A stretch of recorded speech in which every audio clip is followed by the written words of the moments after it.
psicología electoral, y nos quedamos la vez pasada, a ver, déjame terminar de compartir.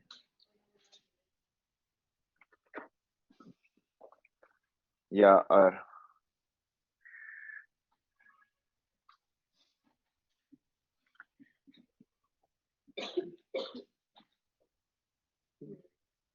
Pesado, porque siempre me preguntan eso.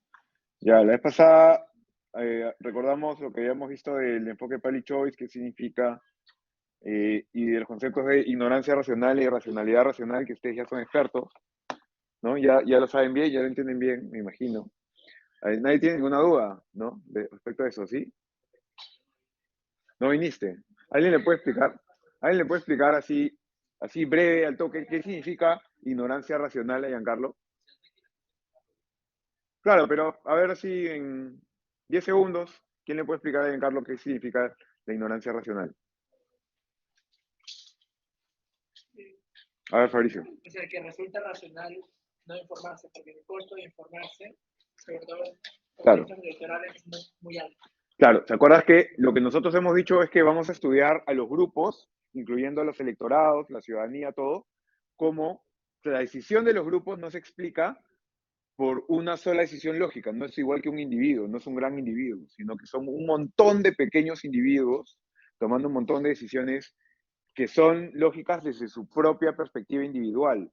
Entonces, para cada individuo en una democracia, individualmente, informarte es costoso. Entonces, tú solamente te vas a informar de las cosas para las cuales veas un beneficio, no informarte. Este es un concepto que lo desarrolló Anthony Downs hace un montón de tiempo. Entonces, es una cosa que ya está bastante aceptada en ciencia política, incluso desde antes de que se desarrolle fuertemente el enfoque de Pali Choice y todo eso. Que la gente es racionalmente ignorante, o sea, que tiene sentido ser ignorante, no significa que esté bien que sean ignorantes. Obviamente lo ideal sería que sí estén informados para votar, pues significa que, claro, inconscientemente decidimos ser ignorantes porque es lo que tiene sentido, nuestro cerebro nos lleva a esa decisión. Entonces, no tendríamos que esperar que un electorado vaya a informarse, ¿no? No es un error del electorado estar informado, más bien es así funciona el ser humano. Entonces, si tú quieres que tener democracia, tienes que asumir que la gente no se va a informar, la mayoría de la gente no se va a informar. ¿Quiénes sí se van a informar? Los que tengan incentivos individuales, lo mismo que un problema de acción colectiva. Quienes tengan incentivos individuales o quienes vayan a asumir un costo muy alto si es que no se informan. Por ejemplo, ¿cuál sería un costo muy alto? Pasar Roche. Si en tu casa tus papás están informados todo el tiempo y tú pasarías Roche en la mesa del desayuno si no te informas, ahí te has informado. Pero si no, si a tus papás no les interesa el tema, nunca hablan de eso, y tus amigos tampoco, ¿para qué? ¿No? Entonces, si no tienes incentivos individuales, no te hace informar porque informarse implica incurrir en un costo muy alto. Y racionalidad racional, eh, ¿quién lo puede explicar así también rapidito?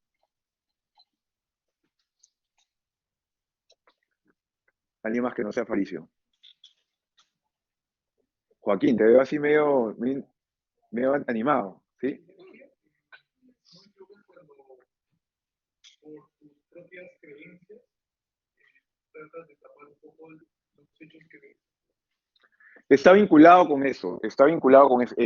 Lo que significa eso es que lo que tú acabas de describir es una conducta racional también. Porque así como informarse cuesta, ser racional cuesta. Y es un error asumir que el ser humano es un ser 100% racional. Nosotros somos seres principalmente pasionales, emocionales, digamos, nuestra naturaleza no es ser 100% racionales. Tenemos la capacidad de ser racionales una parte del tiempo, pero eso es algo que poco a poco vamos aprendiendo y no todo el mundo aprende. Cuando somos niños, cuando somos bebés, todo lo resolvemos emocionalmente, intuitivamente, con instinto, con cero razón. Los niños por eso se pelean, pero algunos se siguen comportando como niños hasta adultos, ¿no? Entonces, no necesariamente eso es algo que se desarrolle con claridad en todo el mundo, pero más o menos que la curva que uno esperaría ir teniendo durante su vida adulta es que tu razón poco a poco vaya siendo lo que domine tus acciones y tus decisiones y tus conductas. Y entonces que ya no reacciones impulsivamente a las cosas, ¿no? Sino que reacciones con razón. Entonces, eso es una cosa que se va desarrollando, pero es una parte de la humanidad, es una parte chica de la humanidad, que de hecho es un reto para todo el mundo intentar que, es un reto que, como les digo, mucha gente no lo logra alcanzar, que tu parte racional sea la que domine tu vida, ¿no? Eso para mucha gente no suele pasar, sino hasta sus 30, 40, 50. Y para alguna gente nunca pasa. Y, o sea, miren al pata este que le disparó no sé cuántos balazos al vecino por haberle hecho un roche en TikTok. Sí, claro. ¿No vieron? El abogado, ¿no? Ese pata está locazo, pues, ¿no? Claramente, lo que domina ahí el cerebro no es la razón, ¿no? Evidentemente.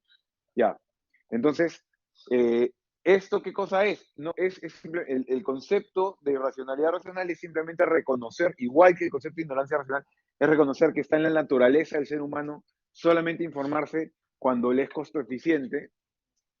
También está en la naturaleza del ser humano solamente comportarse de forma racional cuando le es costo eficiente. O sea, a ustedes les da flojera pensar por una razón, porque pensar gasta energía, quema calorías. Por eso los jugadores de ajedrez también gastan calorías, también bajan de peso después de jugar una partida muy larga, porque realmente involucra un gasto de energía. Entonces, cuando ustedes sí tienen sentido que se involucren en un gasto de energía, cuando podrían asumir un costo muy alto si no lo hacen. Por ejemplo, podrían jalar un examen que para ustedes es muy importante. Entonces, ahí necesitan activar su parte racional. ¿Ya? Entonces van a estudiar y van a darle con todo para que su parte racional esté al máximo. Y terminan su examen y van a querer apagar esa vaina y hacer cualquier cosa que no tenga que ver, nada, cero racional, porque se cansaron, porque el cerebro humano no está hecho para ser racional 100% del tiempo. ¿Ya? No se tienen que sentir mal por eso tampoco, por si acaso. Bueno, pero esto implica, y esto es una cosa que, como les digo, aplica a varias cosas de la vida, pero en entender los electorados así es bien importante porque en principio, eso ya lo expliqué la vez pasada, pero lo repito rápido para que se entienda de nuevo. Quiero asegurarme que esto quede muy claro, que es que en principio la ignorancia racional podría no ser un problema para una democracia. ¿Se acuerdan de por qué? ¿Alguien? Exacto, exacto. Si en principio el único problema de las democracias es que la gente no se informa, en principio la respuesta a eso sería que la gente votaría aleatoriamente por diferentes candidatos. Y si, como una elección implica números muy grandes, por grandes números, los que se equivoquen votando por un candidato equivocado en un lado, o sea, por un candidato evidentemente malo, un lado, en otro lado del país se equivocarán por otro candidato y también votarán a favor del candidato correcto, algunos, entonces se cancelarán entre sí los votos equivocados, los votos de la gente desinformada. Y si tú tienes un 10% informado, ese 10% que va a votar por el uno o los dos candidatos que sí eran los correctos, ese 10% va a ser el que te va a definir la elección, porque entonces de repente te basta con tener un 10%. Si es que tu problema solamente fuese que la gente es ignorante, ¿no? Que también es la premisa de un montón de gente cuando hacen análisis de la política y análisis electoral.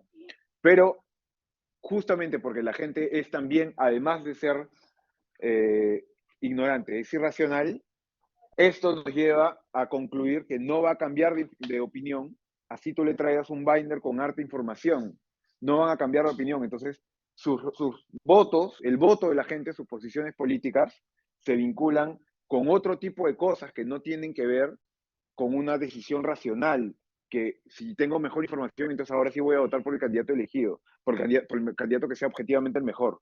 No, mi voto tiene que ver con a quién apoya la gente de la tribu que yo considero chévere y a la que yo quiero pertenecer. Entonces, si es que la gente que a mí me parece bacán votan por el candidato A, yo también voy a querer votar por el candidato A, porque si digo que no voto por el candidato A, en ese grupo no voy a caer bien. Entonces, ese es el tipo de cosas por las cuales la gente vota. Es más irracional. Eh, y entonces por eso, y tú entonces no cambias de opinión ante más información, porque lo que te interesa es mandar una señal de que yo, al decir que yo voto por Hernando Soto, o que mis tres opciones son Hernando Soto, Keiko y López Aliaga, estoy dando una señal de que yo tengo una posición política específica. Y estoy diciéndole eso a mis amigos. Entonces, y eso muchas veces está atado a la identidad que yo quiero proyectar. Entonces es un tema 100% emocional o pasional, no tiene nada de racional. Eso, no es una conclusión a la que llegas luego de leerte los planes de gobierno y ver los debates, ¿no? Simplemente es un tema de señal de grupo, de señal de tribu, que está atado a cómo funciona nuestra psicología.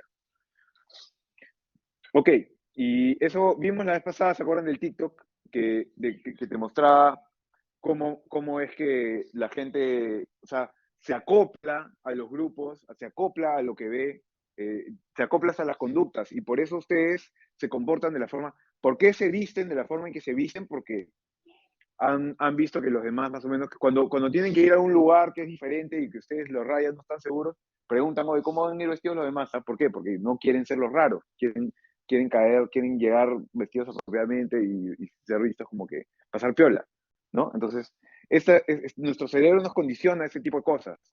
Y eso también tiene un impacto en elecciones. Vamos a ver luego cómo. Y lo que vimos la vez pasada, eh, claro, una demostración de esto aplicado a los políticos es la teoría del votante mediano, de la que ya conversamos, pero una aplicación a los votantes, eh, ya esto es lo del modelo del votante mediano, pero también puede haber una aplicación hacia los votantes, ¿no? ¿Por qué los votantes votan? ¿Por qué la gente escoge a Pedro Castillo por razones identitarias más que por sus propuestas? ¿O por qué la gente escoge a Keiko principalmente para que no llegue el comunismo al poder? ¿No? Eh, y justamente, ya, ok, si ya entendemos esa lógica, la lógica que acabamos de explicar de cómo es que la gente forma sus preferencias, entonces el siguiente ingrediente que necesitamos considerar para ver cómo es que se puede comportar un electorado específico es tratar de entender cuál es la realidad, cuáles son las necesidades, cuál es la percepción de la realidad de ese electorado y entender que la percepción de la realidad de ese electorado es distinta según el lugar del país en el que estés. Hay algunas características comunes, como por ejemplo esto de acá, que hay mucha gente que se decide en la última semana, entonces las tendencias pueden cambiar en la última semana. Puede ser, depende, tú tienes que ver específicamente, por ejemplo, si el voto, un indicador de que todavía la gente no se ha decidido es que el blanco viciado y además el no opina o ese tipo de cosas estén demasiado altos, estén más altos que los promedios históricos. Entonces la gente de repente todavía no se ha decidido.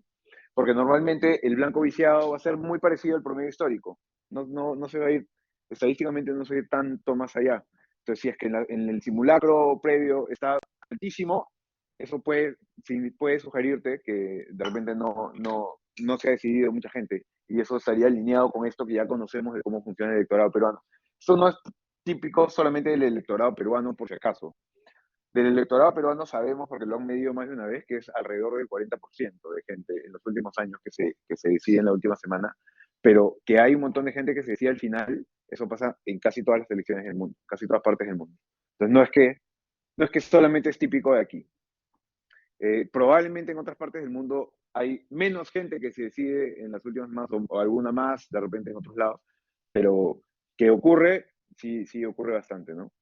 Y habíamos visto la vez pasada que izquierdas y derechas en realidad no tienen mucha relevancia en el tema o sea, a veces se cree que, por ejemplo, las campañas de Pedro Castillo y de Keiko Fujimori estuvieron basadas en buena parte en pensar que el electorado iba a votar por alguien de izquierda o alguien de derecha y que tú tenías que votar por Keiko para evitar el comunismo, que era lo más horrible de la izquierda.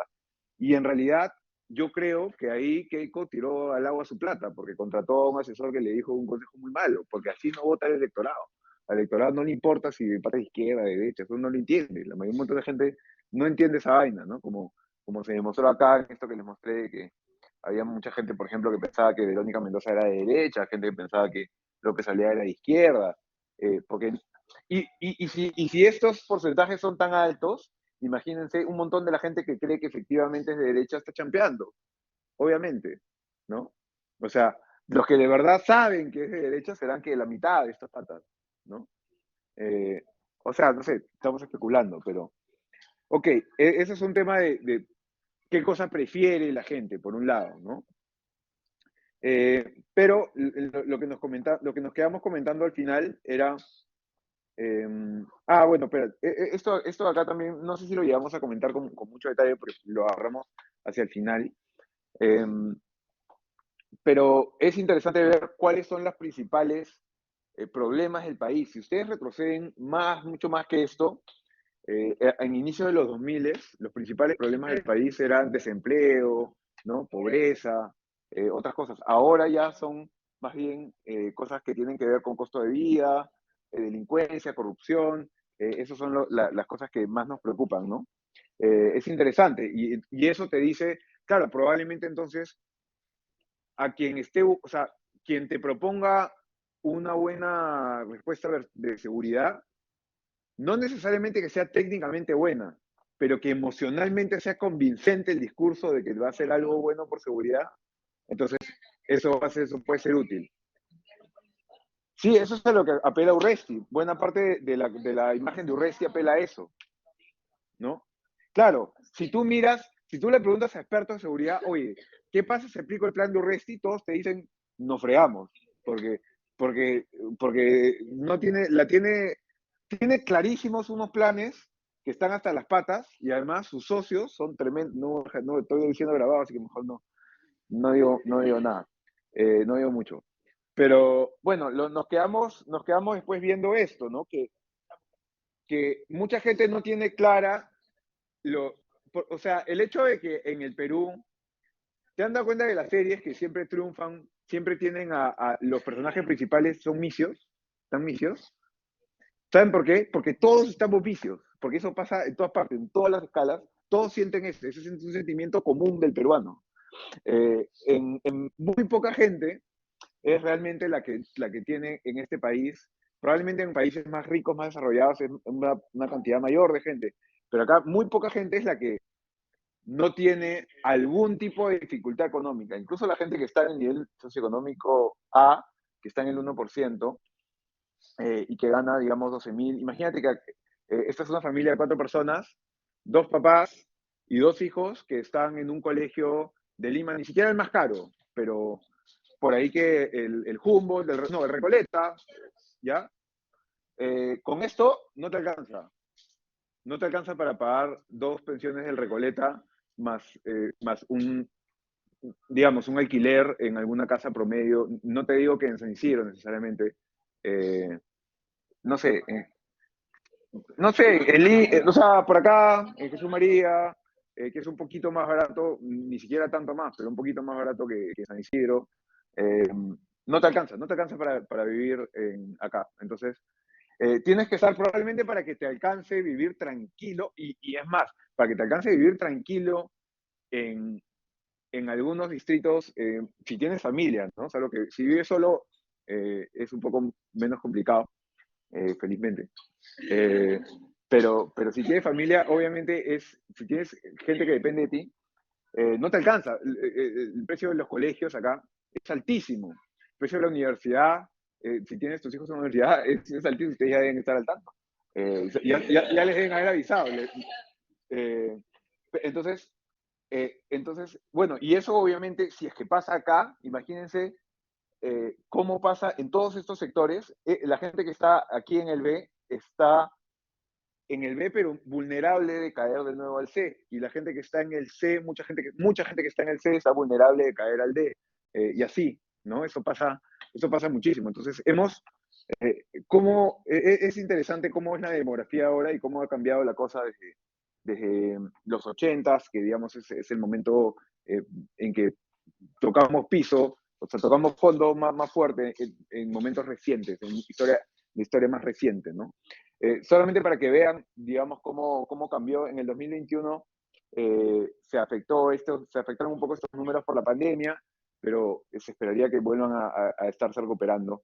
Pero fíjense, también esto tiene importancia electoral respecto de lo que les dije antes, de que si estás ganando en un sector socioeconómico o en otro, no siempre es igual de importante porque la cantidad de personas no es la misma en cada sector socioeconómico, ¿no? Entonces, para leer encuestas ese dato es relevante. Y si quieren saber cómo es esa estadística, cómo se consigue esa estadística para ver la familia de 4 personas y todo eso a nivel socioeconómico. Acá, en esta de acá lo explican un poco mejor, en esta de acá de API, que dice Lima Metropolitana, cómo consideran los niveles socioeconómicos. eh, Consideras que hay una vivienda, o sea, una vivienda particular, eh, y una vivienda particular es una casa que es tuya, ¿no? Un espacio que es tuyo. Y un hogar es un conjunto de personas que, sean parientes o no, ocupan esa vida. Y entonces lo que piensan acá es un promedio de una familia de un hogar de 4 personas en promedio. En promedio, obviamente acá esto saca un promedio, así que más o menos, ¿no? Pero fíjense cómo son las familias en el Perú, por ejemplo. Esto es también un dato interesante.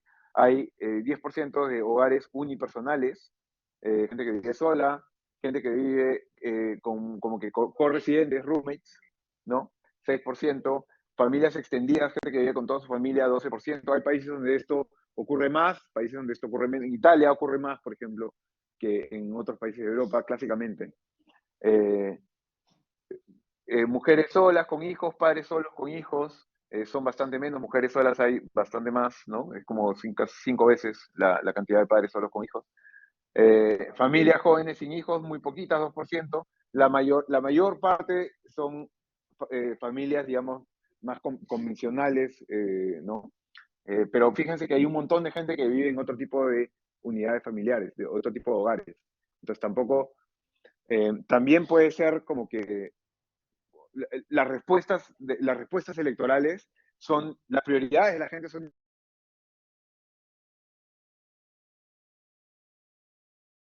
Es interesante tomar en cuenta estas diferencias porque, de nuevo, las preferencias y las decisiones son individuales. Entonces, eh, si tú vas a responder a las características que te rodean a ti, ¿no? Sí, ajá, padres divorciados. Porque estas son como que familias eh, nuevas dinámicas, o sea, como que, sí, el resto, todas las que no son la familia tradicional de padres hijos. Mira, acá está Pulpito Rao. El número promedio de personas por hogar viene creciendo en los últimos años. Del 2007 al 2017 en Perú hemos pasado de 4.4 personas por hogar a 3.94. Estados Unidos, por ejemplo, es un país en donde la gente tiende a vivir más sola, más aislada, que en otros países donde la gente tiende a vivir más en familia. En América Latina la gente tiende a vivir en general más en familia que, que en otros países, ¿no? O sea, por las culturas son distintas y eso te lleva también a políticas distintas, a políticos que te plantean políticas que tienen que ver con el alquiler, que tienen que ver con acceso, o sea, acceso a viviendas, programas de vivienda o no, y si los programas de vivienda apuntan a familias y a qué tipo de familias, a familias a cuántas personas, o si hay, o si se tiene, o sea, hay gente que propone que se tiene que dar algunos tipos de créditos, ¿no? Por ejemplo, no me acuerdo quién proponía, creo que Techito Bruce en algún momento propuso algo así como que créditos a parejas jóvenes, una cosa así. Una ley de financiamiento a parejas jóvenes para que puedan sacar su departamento. Eh, bueno, algunas características ahí les dejo de los hogares. Miren, por ejemplo, nivel socioeconómico A es el segmento con mayor cantidad de jefes de hogar trabajando. Tienen la mayor tendencia en servicios domésticos, 6 de cada 10 viven en un departamento. Nivel socioeconómico B, junto con el A, son el nivel socioeconómico que cuenta con una mayor tendencia de bicicletas, 35%. Ojo, tendencia de bicicletas, B es el que más tiene, 35% nomás. Por eso van a haber lugares donde le van a dar bola a la política de bicicletas y lugares donde no les va a importar el tema de las bicicletas, ¿no? Eh, Nivel socioeconómico B es donde más hijos tiene el jefe de hogar, los jefes de hogar que están trabajando. La mayor cantidad de personas asistiendo a hospitales de salud están en B. Sí. El C es el segmento que utiliza más gas natural para cocinar, por ejemplo, el 31%. Tiene más jefes de hogar cuyo máximo nivel de instrucción fue la escolaridad completa. Todavía somos un país que ustedes todavía siguen siendo de las primeras generaciones que están siendo más educadas que sus padres, ¿no? O sea, bueno, pero a nivel universitario. Yo también soy de la generación que ha comenzado eso. En promedio, las generaciones de mis papás, si tú pones a la generación de mis papás, la proporción de gente de la generación de mis papás que estudiaba en la universidad era mucho menor que la proporción de gente en mi generación, y con ustedes sigue pasando, todavía no hemos llegado al momento final de que la curva sigue avanzando, ¿no?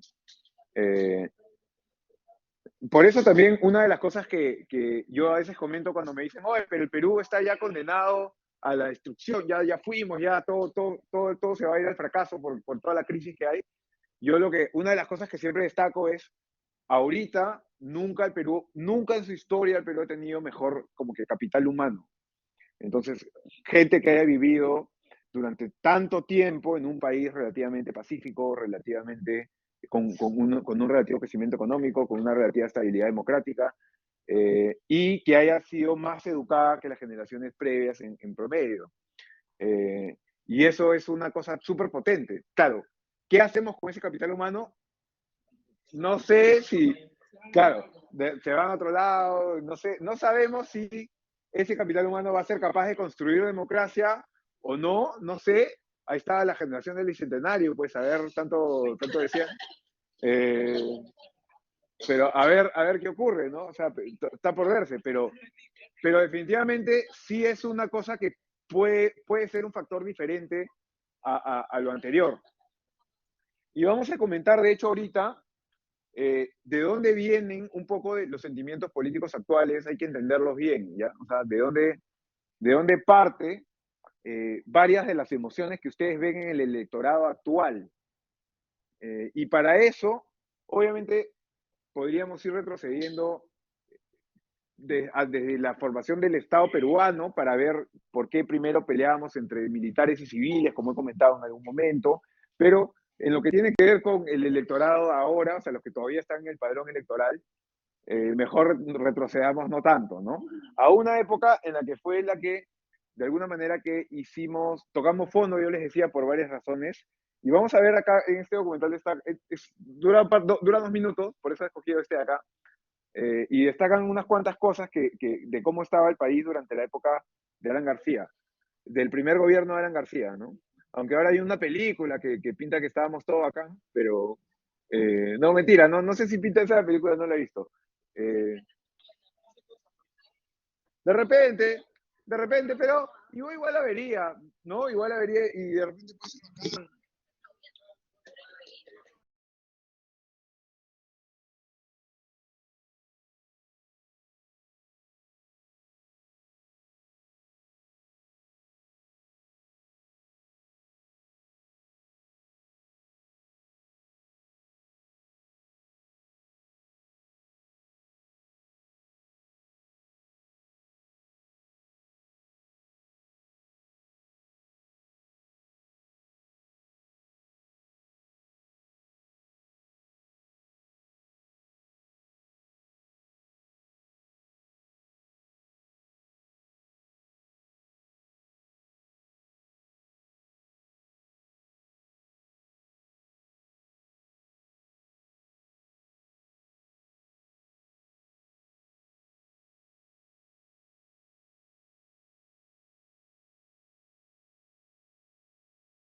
claro, no, ya no solo la leche en sí, sino habían en general muchas cosas em, que no estaban bien, ¿no? Tú querías ir y no podías, te podías comprar máximo una máxima cantidad de cosas.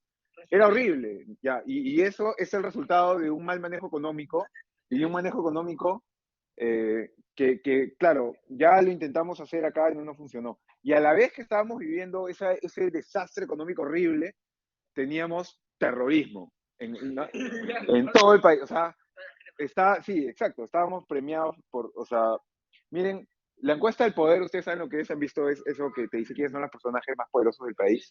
Ya, fíjense lo fregado que está el tema para que el poder de Abimael Guzmán, fíjense cuál era. Abimael Guzmán fue uno de los 10 hombres más poderosos del país entre los 80s y los 90s. O sea, era consistentemente un tipo que salía cada rato en las portadas de los periódicos. Era como, o sea, no sé si ustedes pueden imaginarse lo fregado que era. Para mí me es difícil, que lo tuve un poco más cerca, me es difícil porque no, la verdad que no era consciente de todo lo que pasaba en ese momento. ¿Ya? Pero se sabía quién era el líder del Sendero Luminoso, entonces sabía, o sea, claro, como no sé si desde el comienzo le decían camarada Gonzalo, pero sí se puede preguntar por el líder del Sendero Luminoso, ¿no? Una cosa así. Entonces, porque se ubicaba alguien que se sabía que era el líder. Eh, pero bueno, en general, fíjense lo fregado que fue. Una de las formas que se demuestra el impacto que tuvo el terrorismo fue la cantidad de población desplazada que hubo, ¿no? El desplazamiento interno de personas, familias y comunidades afectadas por la violencia eh, se dio en distintos niveles, de una comunidad a otra comunidad, de un distrito a otro, de una provincia a otra provincia, departamento a otra provincia. Esta gente que se tiene que escapar de donde está viviendo por el contexto de terrorismo o en general de lo que sea que haya ahí, porque hubieron varios tipos de cosas, pero sobre todo fue el problema del terrorismo, fue lo principal que hubo, ¿no? Miren los problemas de desplazamiento en varias partes del país, ¿no? El mayor desplazamiento de familias se realizó entre los periodos de 1980 a 85, con 40% de la población desplazada, 40% del país tuvo que como que, fíjense cómo impactaba en la vida de todo el mundo esa vaina. Y además en un momento en que no teníamos plata, estábamos fregados. Entonces, o sea, fíjense lo terrible que era la vida, ¿no? Eh, y la cantidad de personas por quinquenio ya felizmente fue bajando y ya hoy en día ya ese no es un problema, uno de los principales problemas del país, aunque tampoco es que sea cero porque por otras razones siguen habiendo desplazados, ¿no? Miren la cantidad de familias desplazadas durante los 80.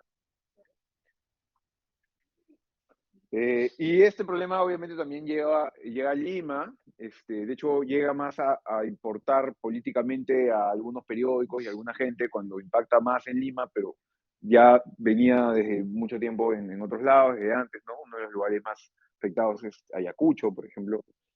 Eh, y claro, también está en Lima el atentado que hubo en Tarata, que fue una de las cosas más traumáticas para la gente acá, ¿no? No sé si han ido, pues estaba por el Parque Kennedy, al lado, ¿no? Entonces que ahí te reviente un coche bomba fue como que, sí, sí, sí, habían en general, como les digo, en las ventanas ustedes veían unas X's con masking tape para que por si acaso si te reventaba un coche bomba no te caigan los vidrios, ¿no? Porque era una prevención normal que había que tener por si acaso. Eh, Y fíjense, por ejemplo, de lo que dice, para que no se vayan a confundir, pero en general fíjense lo que dice la CDR, ¿no? Que eh, la causa inmediata y fundamental del desencadenamiento del conflicto armado interno fue la decisión del Partido Comunista del Perú, Sendero Luminoso, de iniciar una lucha armada contra el Estado peruano. Ojo que, ¿ustedes entienden el tema del conflicto armado interno? Porque hay una confusión bien grave, ¿ya? Sí, es un término académico. No significa decir, hay gente que cree que decir conflicto armado interno es como que le da beneficios a los terroristas. No, es al revés. Es como que en realidad, en otras partes del mundo, eso es algo que ha explicado Alonso Burmendi, en otras partes del mundo, normalmente son los defensores de derechos humanos, no les gusta que pueda aplicar el concepto de conflicto armado interno, porque eso permite o sea, permite que no se castiguen ciertos crímenes. Que tú digas conflicto armado interno o conflicto armado internacional a un contexto específico, significa que a ese contexto le van a aplicar las reglas de lo que se llama el derecho internacional humanitario. Y el derecho internacional humanitario es un tipo de derecho de reglas que aplica en un contexto de guerra, y lo que pasa es que se aplican otro tipo de reglas, ya no aplica tanto el derecho común, y entonces se permiten ciertas cosas, se permiten ataques, se permiten del Estado, pero no, por ejemplo, o sea, no puedes atacar a la población civil, no puedes atacar a la Cruz Roja, hay como que ciertas reglas específicas que aplican en el derecho de guerra, pero que no hace que deje de existir el derecho, eh, digamos, el derecho local, simplemente es un tema que sirve para juzgar los actos de guerra, que se juzgan ante otra jurisdicción, en la Corte Penal Internacional o en un tribunal específico. Es un tema bien específico académico y, no, y perfectamente puede haber conflicto armado interno y terrorismo a la vez, que de hecho es lo que hubo, ¿no? Lo que sí puede ser, eh, lo que sí un par de amigos me han dicho, oye, ya, pero por qué mejor no dices terrorismo eh, en contextos coloquiales, en vez de decir en conflicto armado interno, para no como que generar confusión? Bueno, sí, o sea, fácil usa conflicto armado interno cuando tenga sentido decirlo, pero obviamente en el informe de la CBR, que es un documento académico, sí tiene sentido usar ese término, ¿no? Entonces, no vayan a creer que hay gente que cree que porque la CBR dice conflicto armado interno, son pro Sendero, ¿no? Pero bueno, acá leen que ellos dicen que el principal causante de toda esta vaina fue literalmente Sendero. La CBR ha constatado además que las características terroristas del Sendero Luminoso, que se desplegaron desde el comienzo a través de ajusticiamientos realizados con sevicia, prohibición de entierros y otras manifestaciones, incluso el uso de coche bomba en las ciudades. Genocida en las proclamas de Sendero Luminoso que llaman a pagar la cuota de sangre en general.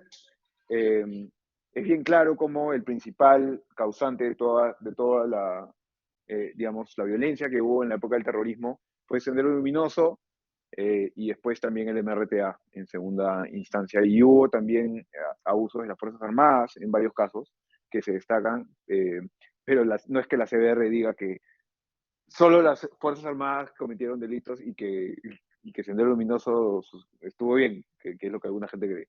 Eso no lo dice la CBR, no lo dice nadie. Eh, bueno, ok. Pero entonces, el país estuvo en ese momento bien terrible, ya bien feo. Eh, es más, les recomiendo ir ¿cómo se llama? LUM, sí, al lugar de la memoria para que vean la exposición, es bien bacán. Y uno, sí, y si uno escucha los testimonios, sobre todo escuchen el de Mama Angélica, que es es bien fuerte también.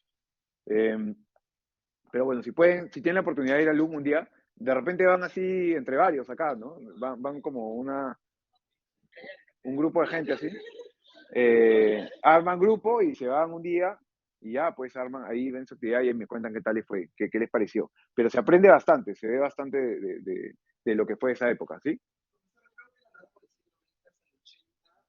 Se pone el espectro político, se dividía en dos partes, el aprismo y el teaprismo. Mientras que a partir de los 90 hasta la actualidad, no sé hasta qué medida, Ajá. se mide el fujimorismo o antifujimorismo, o creo que el fujimorismo por el comunismo. Yo diría que, mira, muy parecido a lo que acabas de decir, estoy muy alineado con lo que acabas de decir en un sentido que es que normalmente en una sociedad, cuando vimos el teorema del votante mediano, dijimos que, claro, no es que hay un solo tema que nos importa y ser de izquierda y derecha en ese tema es lo único relevante, sino que nos importan varios temas. Pero normalmente hay unos cuantos temas que son las cosas que más, los clivajes más relevantes para un país en un momento determinado. Y efectivamente yo creo que durante el siglo XX uno de los clivajes más claros que hubo fue aprismo-antiaprismo, que marcó Perú. Y hoy en día uno de los clivajes más claros todavía es fujimorismo-antifujimorismo. Y de hecho lo vamos a comentar en las campañas que vamos a ver dentro de un rato, porque la primera campaña que vamos a estudiar es la de Vargas Llosa. Pero bueno, solamente antes de pasar a eso, antes de hacer un pequeño break, vamos a ver cómo hemos cambiado desde entonces. Entonces, ¿cómo ha cambiado el Perú desde ese momento? Hay varias cosas que son verdad al mismo tiempo, ¿ya? Y a mí siempre me parece bien entretenido, bien como que chistoso. En verdad, de repente es un poco, o sea, no sé si No sé si es un poco como que ya, como que me rendí, el que me parezca chistoso, pero tú escuchas a la gente que es muy de izquierda decir que desde el 2001 hasta ahora ha sido el periodo del neoliberalismo y los neoliberales han destruido el país en estos últimos 30 años y no sé qué. Y si y escuchas a los de la derecha extrema, dice que los caviares han dominado el país los últimos 20 años, que no sé qué, que han capturado el Estado. Y al mismo tiempo, esos mismos dos grupos, la izquierda eh, raja de todo ese periodo, mientras que la derecha lo aplaude. Eh, y es interesante ver que hay como que narrativas muy distintas sobre un periodo que inevitablemente tiene varias realidades, varias cosas que son verdad.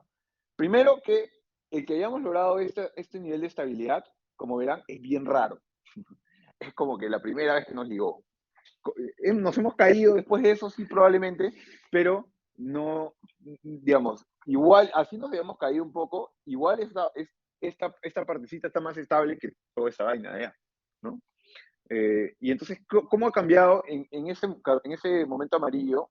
Ojo que, claro, antes de ese momento, antes de, de la época de Alan García y de Belaúnde en los 80s, ni siquiera había democracia. Entonces, superar esos problemas con democracia es súper difícil, permitió que más gente vote porque es más gente poniéndose de acuerdo, ¿no? Pero fíjense cómo ha avanzado entonces el país de entonces, cuánto ha cambiado las cosas. Estos son unos datos que publicó en Gestión este pata, Jonathan Terranova. Eh, Ingreso per cápita de la gente en Perú. Eh, Fíjense cómo crece luego del 90. Comienzo de reformas de mercado, ¿no? Acá, claro, el video que vieron se las atribuye a Fujimori porque efectivamente Fujimori las implementó. Yo creo que eso es una cosa que hay que reconocer del gobierno de Fujimori, hizo bien algunas cosas. Claro, lo que también hay que darse cuenta es que lo que hizo fue copiarse el plan de Vargas Llosa e implementarlo tal cual. ¿No? Cuando además su campaña fue decir que no lo iba a implementar. Pero, ok, ok, ya, pero lo hizo. Ya, vale. Ok, sí, yo puedo reconocerlo. Eh, ¿Y qué cosas además fueron esas cosas que se le ocurrieron a Vargas Llosa así? Porque Vargas Llosa es un genio, no, porque en toda Latinoamérica se está implementando el consenso de Washington. Y básicamente era alinearnos con el consenso de Washington, con una tendencia más liberal, ahí sus vainas que puso Vargas Llosa ahí por el movimiento Libertad, ¿no? Eh, pero bueno, desigual, además la gente no siempre tiene esto claro, pero nosotros hemos logrado reducir pobreza, crecer económicamente, reduciendo desigualdad, lo cual es raro. En Estados Unidos, en este mismo periodo, la desigualdad ha aumentado.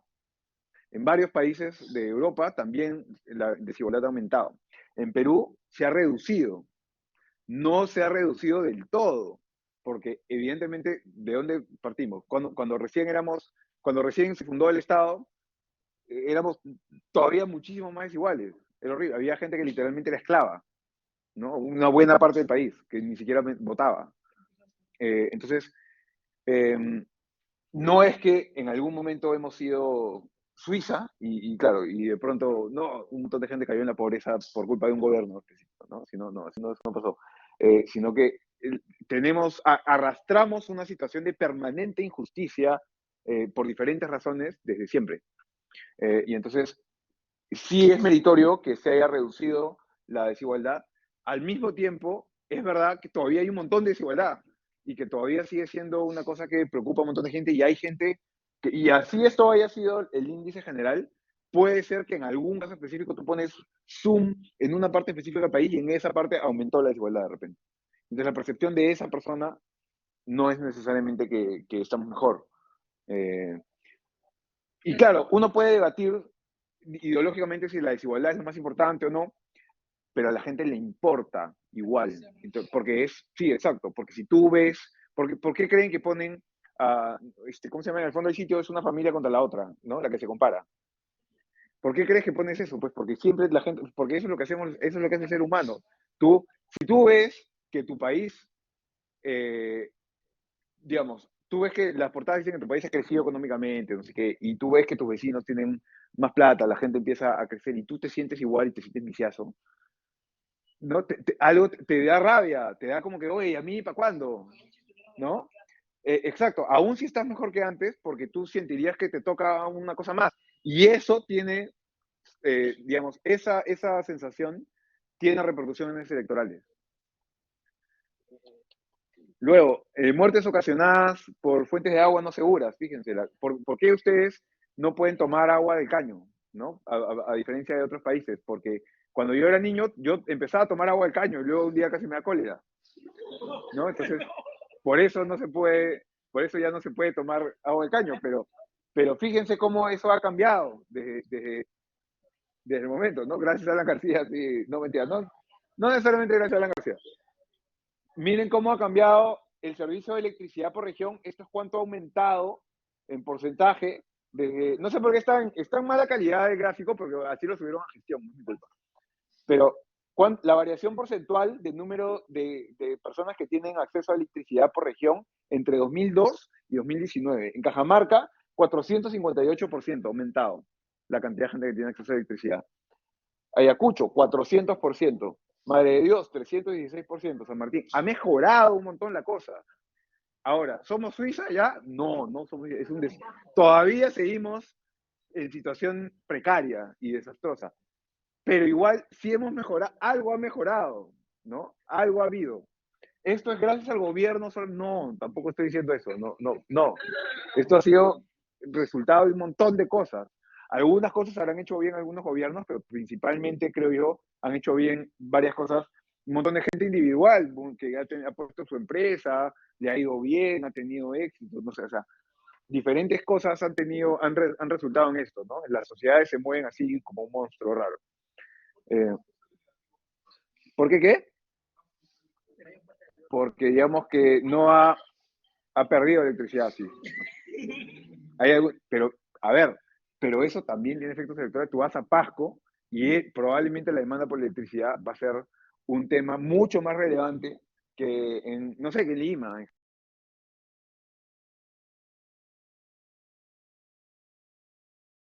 Miren cómo cae la pobreza. Ha caído de verdad la pobreza un montón. Subió en la pandemia, miren, de cerca del 60% que era la pobreza cerca del 2004. Miren cómo cae. Este es el gráfico favorito que ponía Alan García, ¿no? Siempre ponía su gobierno. Acá está, claro, lo que no te decía Alan García era que a ese mismo tiempo también crecía Venezuela, porque los precios de los minerales eran altísimos, ¿no? Entonces, claro, fue una buena época en general, pero lo que sí, efectivamente, igual que a Fujimori hay que reconocer, igual que a Toledo, a cualquiera, porque no se trata de colores políticos, sino de lo que ocurrió en la práctica, es que lo que sí hizo bien Alan García es mantener el modelo macroeconómico de ahorro fiscal, de no irte en floro con los gastos, de mantener disciplina macrofiscal, que fue lo que hemos tenido desde Toledo hasta ahora, más o menos que hemos tenido eso eh, respetado, ¿no? Contra viento y marea. Creció en la pandemia, pero luego hemos bajado, empezamos a bajar la pobreza hasta que llegó Castillo y volvió a subir. Y ahora, bueno, vamos a ver si es que, cuál es el escenario, pues, hacia futuro todavía ahí. Eso es. ¿Ah? Sí, pero mensual. Sí, y esto es variación anual.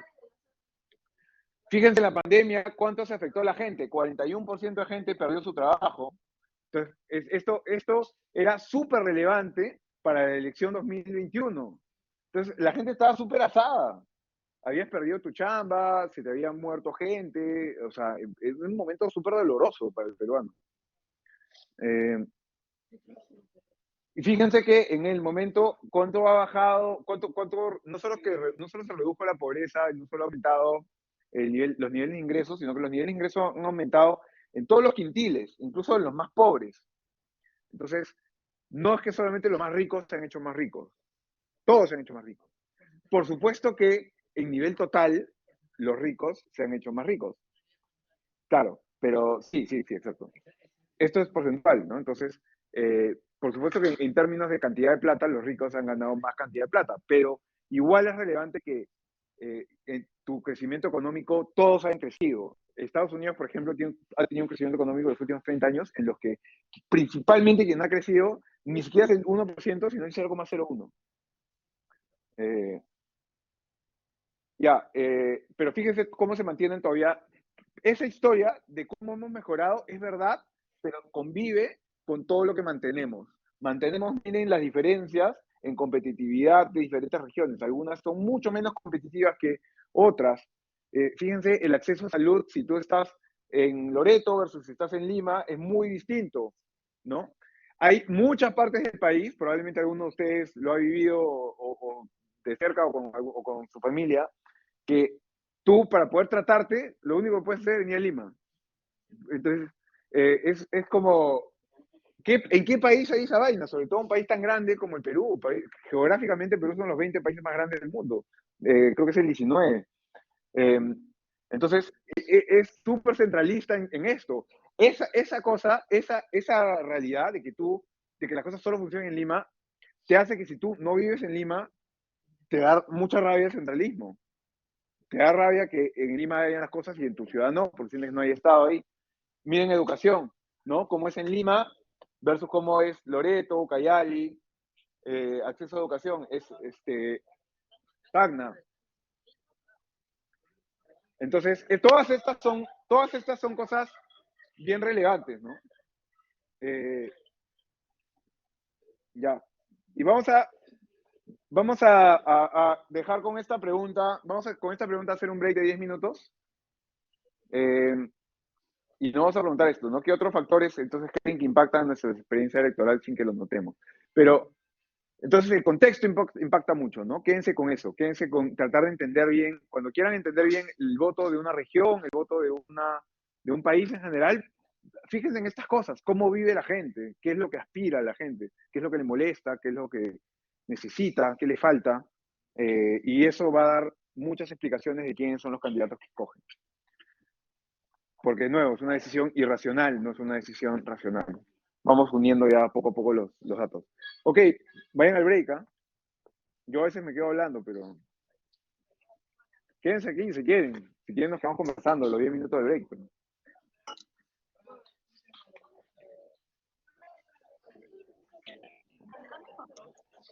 Ah, sí, a ver, un ratito.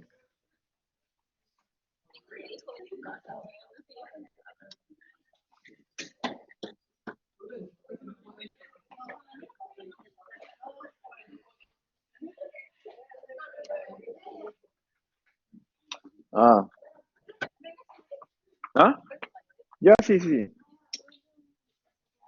Cuéntame, Sara. Sí, ahorita te veo.